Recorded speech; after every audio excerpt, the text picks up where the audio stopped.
the clearing of a protest camp at UCLA overnight. Here is the president speaking now. North Carolina, I wanted to speak for a few moments about what's going on our college campuses here. We've all seen the images, and they put to the test two fundamental American principles. Excuse me. The first is the right to free speech and for people to peacefully assemble and make their voices heard. The second is the rule of law. Both must be upheld. We are not an authoritarian nation where we silence people or squash dissent.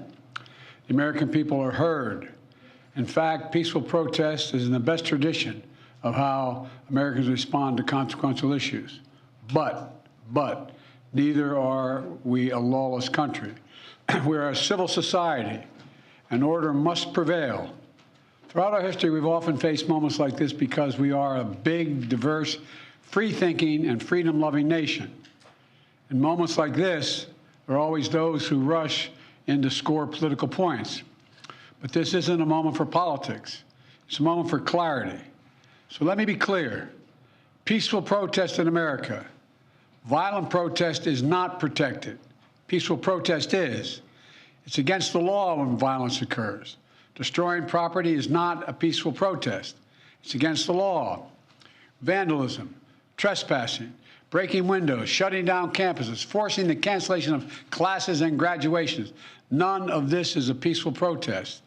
Threatening people, intimidating people, instilling fear in people is not a peaceful protest. It's against the law. Dissent is essential to democracy, but dissent must never lead to disorder or to denying the rights of others so students can finish the semester and their college education. Look, it's basically a matter of fairness. It's a matter of what's right. There's the right to protest, but not the right to cause chaos. People have the right to get an education, the right to get a degree, the right to walk across the campus safely without fear of being attacked. But let's be clear about this as well. There should be no place on any campus, no place in America for anti-Semitism or threats of violence against Jewish students. There is no place for hate speech or violence of any kind, whether it's anti-Semitism, Islamophobia, or discrimination against Arab Americans or Palestinian Americans. It's simply wrong. There's no place for racism in America. It's all wrong. It's un-American. I understand people have strong feelings and deep convictions. In America, we respect the right and protect the right for them to express that. But it doesn't mean anything goes. It needs to be done without violence, without destruction, without hate, and within the law. You know, make no mistake, as president, I will always defend free speech, and I will always be just as strong in standing up for the rule of law. That's my responsibility to you, the American people, and my obligation to the Constitution. Thank you very much. Mr. President, have the protests forced you to reconsider any of the policies with regard to the region? No. Thank you. Mr. President, do you think the National Guard should intervene?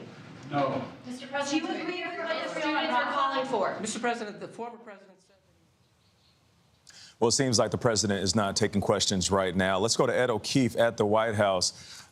Ed, while we have you, we understand the president spoke about the differences between violent protests and, of course, peaceful protests. Was that the only thing that prompted him to speak out about these college campus protests specifically? Yeah, Nate, it's been a little more than a week and a half since he took a question from reporters even about these ongoing protests across the country. And at that time, he just briefly condemned anti-Semitic protests.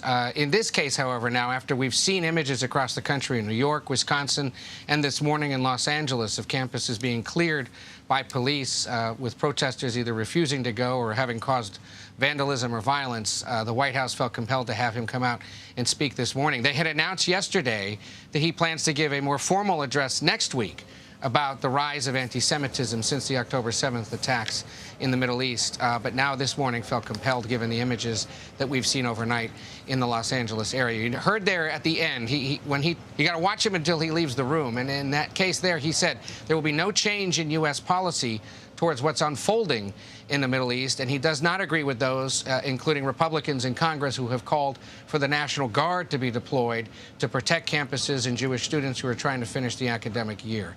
We'll see if he has anything more to say either today or in the coming days if these protests continue and if police feel compelled to continue breaking them up. But again, we've seen them in New York, the swing state of Wisconsin, which he has to worry about, out in Los Angeles. And he knows that those that are protesting are, in many cases, inclined to ultimately support Democratic candidates. So you saw him, like we've seen university presidents across the country, kind of tiptoe across that rhetorical balance beam of protecting free speech, but also concerns about potential violence caused by either anti-Semitism, Islamophobia, or attacks on Arab people across the country. It's a tricky balancing act for him, as it is for universities across the country. All right, Ed O'Keefe at the White House, thank you so much. We'll check back in with you a little bit later. Let's go to Carter Evans, who has been at UCLA for the past several hours as police cleared protesters from their encampment. The president said you have the right to education, you have the right to protest peacefully, but you do not have the right to cause chaos. And Carter, that's exactly what you saw over the last few hours.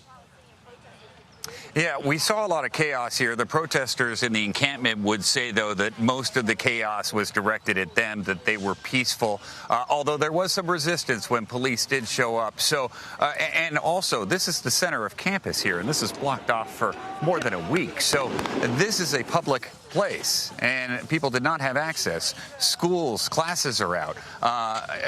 People's right to speak may not have been infringed within the encampment, but they prevented other people from carrying out their duties as Americans as well. And so that is the main concern here. It's not a matter of free speech, but more a matter of lawful free speech. And you can see what is going on there. This is police officers moving the campers out. They moved in slowly overnight. Initially, they launched several flashbang grenades into the campers area, and then they formed a skirmish line and slowly pushed through and pushed those campers out. It took a couple of hours to do it, but finally all of them left. And right now behind me, they're still clearing out this area because they left it open, and some of the campers actually started coming back and going through some of the items here. So they've now cleared it out again, cordoned off the area. They're going to clean everything up and try and get it open again. Nate? Carter Evans, thank you so much. We appreciate the coverage. I mean, you really had boots on the ground, allowing us and our viewers to see exactly what was happening on the scene. We'll check in with you later. Our coverage of the campus protests will continue on our streaming channel, CBS News 24/7, and our local news channel, and tonight on CBS Evening News with Nora O'Donnell. Many of you will return now to CBS Mornings. This has been a CBS News special report. I'm Nate Burleson, CBS News, New York.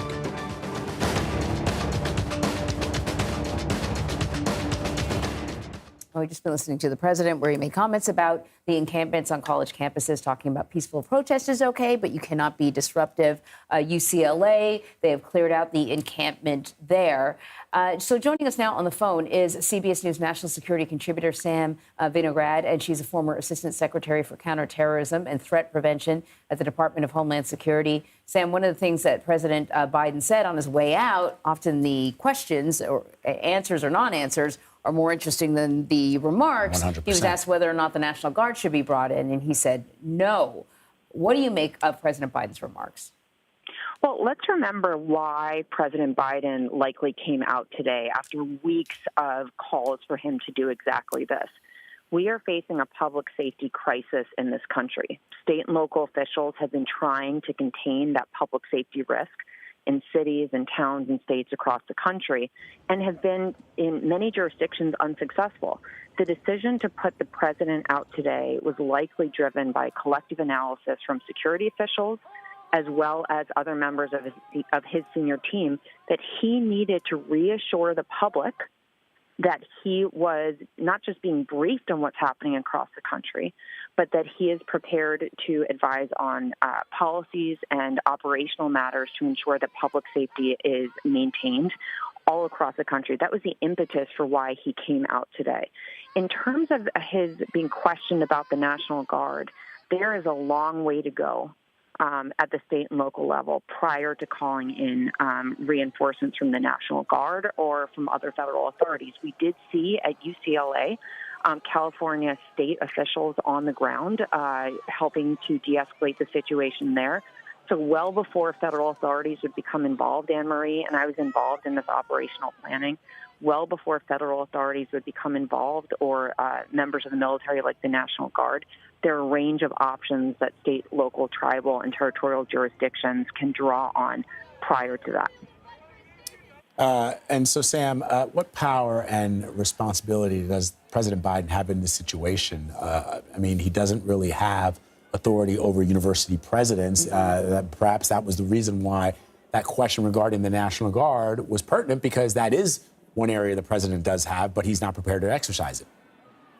He's not. And again, I think that will be a last resort option for the president, but it sounds like, based upon his remarks, he is not taking any options off the table over the longer term, but he does not feel that that's necessary at this time. And again, having been in the room for these kinds of operational discussions, all options are reviewed, and an escalating set of steps are considered ahead of drawing on the National Guard or other federal resources. But the president really, from his remarks, Vlad, two things really stuck out at me.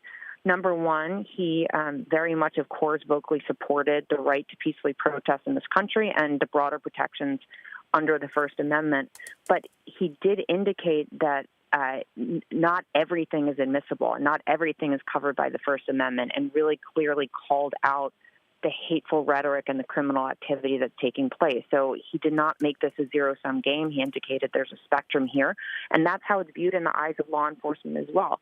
He also came down very squarely to say that there will be consequences for unlawful behavior. And we have seen on campuses across the country non-permitted activity, whether it be non-permitted protests and or potential other criminal activity, go unchecked for a series of days as campus administrators have struggled with what to do.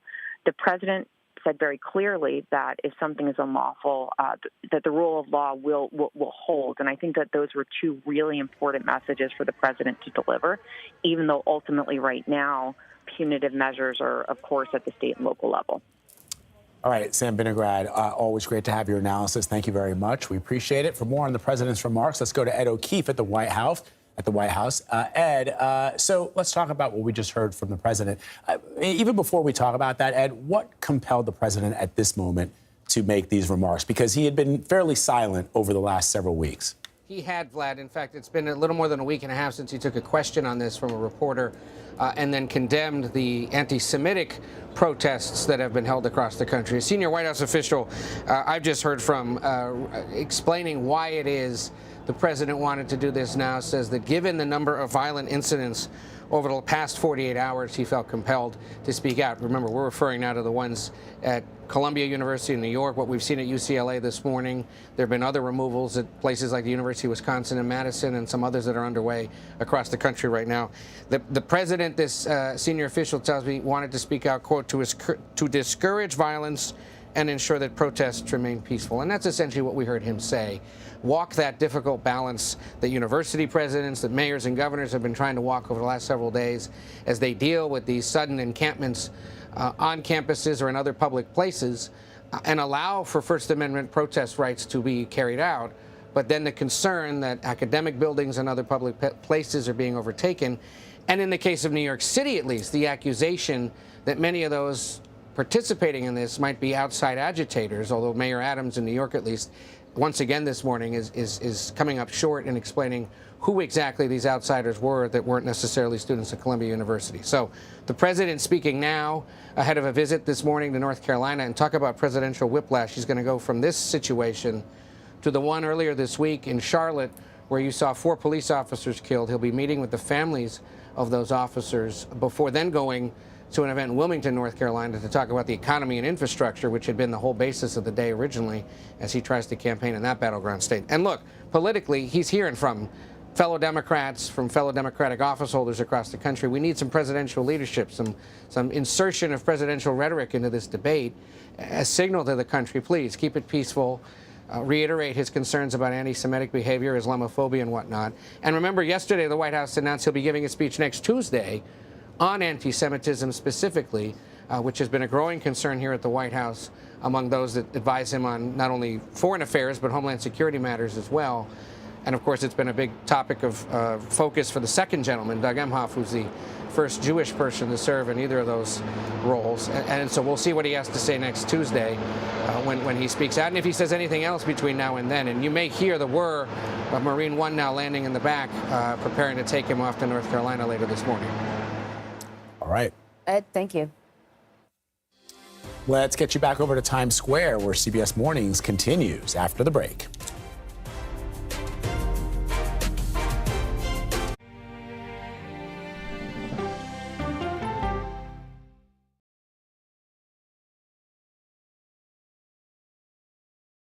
Mr. President, there's a lot to talk about. A lot to talk about. Does this carrier strike group stand ready? Just incredible to see there's an active search and rescue operation going on 12 hours after this accident. The CBS Evening News with Nora O'Donnell.